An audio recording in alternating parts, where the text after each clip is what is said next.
ഇൻവെസ്റ്റിംഗിൽ തുടക്കക്കാരായിട്ടുള്ള ആളുകൾക്ക് famous investor ആയിട്ടുള്ള വാറൻ ബഫറ്റ് നൽകുന്ന രണ്ട് പാഠങ്ങളുണ്ട്. Rule number 1, never lose your മണി.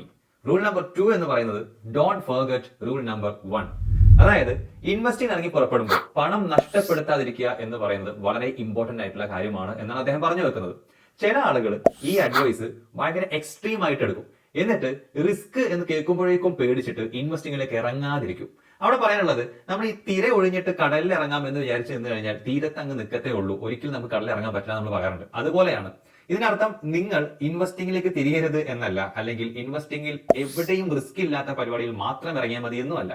മറിച്ച് കൃത്യമായ പഠനം നടത്തി കുറച്ചൊക്കെ ട്രൈ ചെയ്ത് ചില തെറ്റുകളൊക്കെ വരുത്തി കുറച്ചൊക്കെ പൈസ പോയി കഴിഞ്ഞാലും പാഠങ്ങൾ പഠിച്ചുകൊണ്ട് മുന്നേറുക എന്നുള്ളതാണ് പ്രധാനപ്പെട്ട കാര്യം. പിന്നീട് അങ്ങോട്ട് പോകുമ്പോൾ അനാവശ്യമായ തെറ്റുകൾ വരുത്തി അല്ലെങ്കിൽ ക്ഷമയില്ലാത്ത പരിപാടികൾ കാണിച്ചുകൊണ്ട് പണം നഷ്ടപ്പെടുത്തരുത് എന്നൊക്കെയാണ് ഇത് നമ്മൾ എടുക്കേണ്ട ലെസൺ. എന്തായാലും ഇൻവെസ്റ്റിംഗിൽ തുടക്കക്കാരായിട്ടുള്ള ആളുകൾക്ക് ഇങ്ങനെ ട്രൈ ചെയ്ത് കുറച്ച് കാര്യങ്ങളൊക്കെ ശ്രമിച്ചു നോക്കി അതിൽ നിന്ന് ഏതാണ് ശരി ഏതാണ് തെറ്റെന്ന് പഠിക്കാനുള്ള സമയമൊന്നും കിട്ടിയിട്ടുണ്ടാവില്ല. അങ്ങനെയുള്ളവർക്കാണ് ഇന്നത്തെ നമ്മുടെ വീഡിയോ. സാധാരണഗതിയിൽ ഇൻവെസ്റ്റേഴ്സിന് പണം നഷ്ടപ്പെടാനുള്ള 3 കാരണങ്ങൾ എന്തൊക്കെയാണ് നമ്മൾ ഈ വീഡിയോയിലൂടെ പറയും. അത് കേൾക്കുമ്പോൾ തന്നെ നമുക്ക് ഇനി അങ്ങോട്ട് ഇൻവെസ്റ്റിംഗ് ജേർണി സ്റ്റാർട്ട് ചെയ്യുന്ന സമയത്ത് കൂടുതൽ ശ്രദ്ധയോടെ ഇൻവെസ്റ്റ് ചെയ്യാൻ സാധിക്കും. So let's start today's video. Welcome to Grow Malayalam. This is shares Rafiya Moideen. നിങ്ങൾ ഇതുവരെ നമ്മുടെ ചാനൽ സബ്സ്ക്രൈബ് ചെയ്തിട്ടില്ലെങ്കിൽ ഇപ്പോൾ തന്നെ സബ്സ്ക്രൈബ് ചെയ്യണമെന്ന് ഓർമ്മപ്പെടുത്തിക്കൊണ്ട് നമ്മൾ തുടങ്ങാൻ പോവുകയാണ്.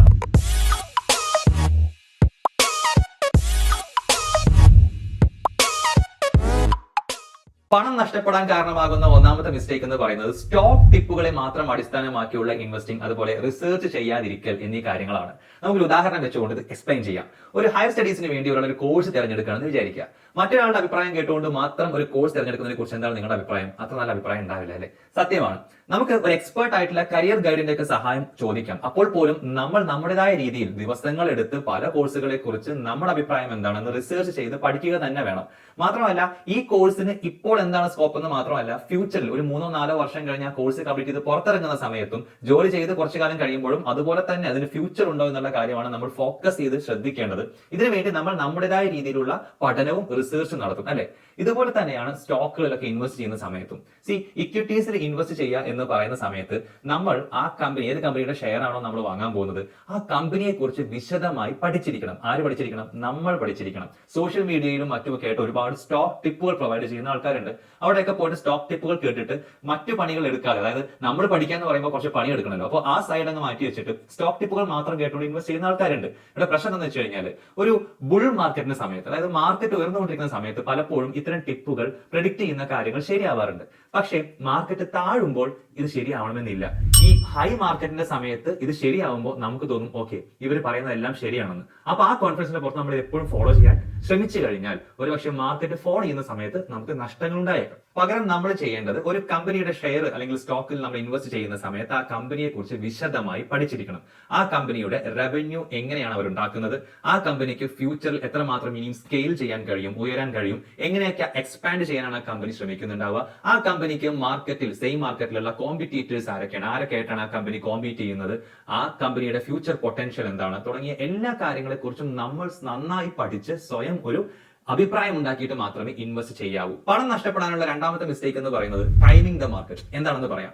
നമുക്കറിയാം, സ്റ്റോക്ക് മാർക്കറ്റ് എന്ന് പറയുന്നത് എപ്പോഴും ഒരേ ദിശയിൽ സഞ്ചരിക്കുന്ന ഒരു സംഭവമല്ല. അതിൽ ഉയർച്ച താഴ്ചകൾ ഉണ്ടാവും. നിങ്ങളിപ്പോൾ സ്ക്രീനിൽ കാണുന്നത് സെൻസെക്സ് അതിന്റെ തുടക്കം മുതൽ ഇതുവരെ കാണിച്ചിട്ടുള്ള ഉയർച്ച താഴ്ചകളുടെ ഒരു ഗ്രാഫാണ്.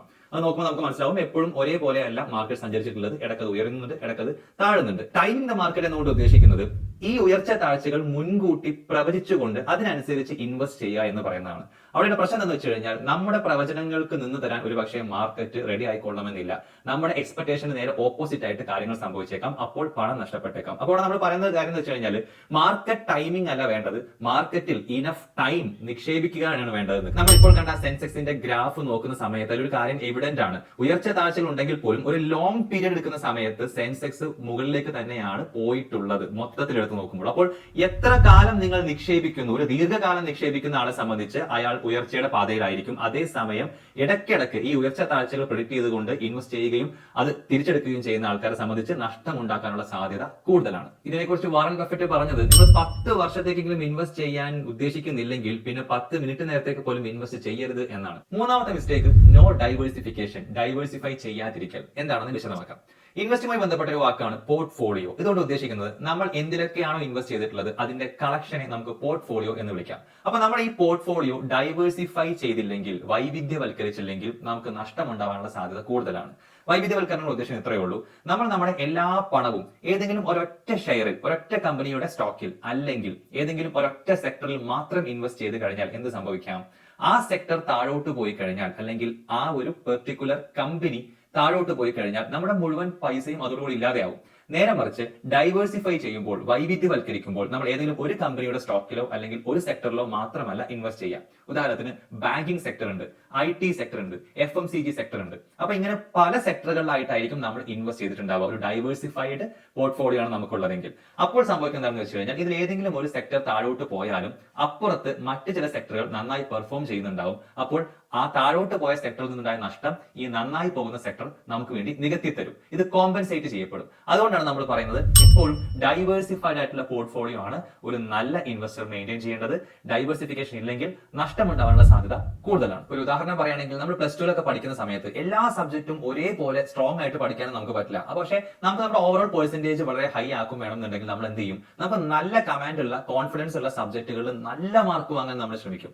അങ്ങനെ ചെയ്യുന്ന സമയത്ത് ചില സബ്ജക്റ്റുകൾ, വീക്കായ സബ്ജക്റ്റിൽ മാർക്ക് കുറഞ്ഞാലും ഇതിലുള്ള കൂടിയ പെർസെന്റേജ് നമ്മുടെ ഓവറോൾ പെർസെന്റേജിനെ ഉയർത്താൻ സഹായിക്കും. അത് തന്നെയാണ് ഇവിടെയും ഉദ്ദേശിക്കുന്നത്. നിങ്ങൾ ഇൻവെസ്റ്റിംഗ് ജസ്റ്റ് തുടങ്ങിയിട്ടുള്ള ഒരാളാണെന്നുണ്ടെങ്കിൽ ഒരു പക്ഷേ നിങ്ങൾ ഈ മിസ്റ്റേക്കുകൾ ശ്രദ്ധിച്ചിട്ടുണ്ടാവില്ല, അല്ലെങ്കിൽ ഈ മിസ്റ്റേക്കുകൾ വരുത്തിയിട്ടുണ്ടെങ്കിലും ഇതിന്റെ റിഫ്ലക്ഷൻ വരാൻ കുറച്ചുകൂടി സമയം എടുത്തേക്കാം. അപ്പോൾ ഒന്നുകൂടെ കാര്യമായിട്ട് ചിന്തിക്കുക. ഇത്തരം ബേസിക് ആയിട്ടുള്ള കാര്യങ്ങളായിരിക്കാം ഒരുപക്ഷെ നമ്മുടെ ലാഭം വളരെയധികം വർദ്ധിപ്പിക്കുന്നത്, നമ്മൾ കഷ്ടപ്പെട്ടുണ്ടാക്കിയ പൈസ നഷ്ടപ്പെടാതെ നമ്മുടെ കയ്യിൽ സേഫ് ആയിട്ട് ഇരിക്കാൻ സഹായിക്കുന്നത്. സോ ഇതൊക്കെ കണക്കിലെടുത്തുകൊണ്ട് നിങ്ങളുടെ ഇൻവെസ്റ്റിംഗ് ജേണി അടിപൊളിയാക്കി മുന്നോട്ട് കൊണ്ടുപോകുക. ഇതുപോലെ ഇൻട്രസ്റ്റിംഗ് ആയിട്ടുള്ള ടോപ്പിക്കുകൾ കേൾക്കാൻ നിങ്ങൾക്ക് ആഗ്രഹമുണ്ടെങ്കിൽ കമന്റ് ബോക്സിൽ ഷെയർ ചെയ്യാവുന്നതാണ്. നമ്മൾ അവ കൂടി കണക്കിലെടുത്ത് പുതിയ വീഡിയോസുമായിട്ട് വരുന്നതാണ്. ഈ ചാനൽ സബ്സ്ക്രൈബ് ചെയ്തിട്ടില്ലെങ്കിൽ ഇപ്പോൾ തന്നെ സബ്സ്ക്രൈബ് ചെയ്യാൻ ഒന്നുകൂടെ ഓർമ്മിപ്പിക്കുകയാണ്. ഒപ്പം തന്നെ ഈ വീഡിയോ ഇഷ്ടമായെങ്കിൽ ലൈക്ക് ചെയ്യാനും മറക്കരുത്. സ്റ്റോക്ക് മാർക്കറ്റുമായി ബന്ധപ്പെട്ട നിങ്ങൾ അറിഞ്ഞിരിക്കേണ്ട കാര്യങ്ങളെക്കുറിച്ച് നിങ്ങളെ പഠിപ്പിക്കാൻ ഉദ്ദേശിച്ചുകൊണ്ടുള്ള വീഡിയോസ് മാത്രമാണ് നമ്മൾ ഈ ചാനലിൽ ഇടുന്നത്. നമ്മുടെ ഒബ്ജക്റ്റീവ് എഡ്യൂക്കേഷൻ പർപ്പസ് മാത്രമാണ്. നമ്മൾ ഏതെങ്കിലും തരത്തിലുള്ള ബൈയിങ് ഓർ സെല്ലിംഗ് ടിപ്പുകളൊന്നും തന്നെ ഈ ചാനലിലൂടെ പ്രൊവൈഡ് ചെയ്യുന്നില്ല. സ്റ്റോക്ക് മാർക്കറ്റിൽ നിക്ഷേപിക്കുന്നത് വിപണിയിലെ ലാഭനഷ്ടങ്ങൾക്ക് വിധേയമാണ്. മറ്റൊരു ഇൻട്രസ്റ്റിംഗ് വീഡിയോ ആയിട്ട് വീണ്ടും കാണാം. Happy investing. ബൈ.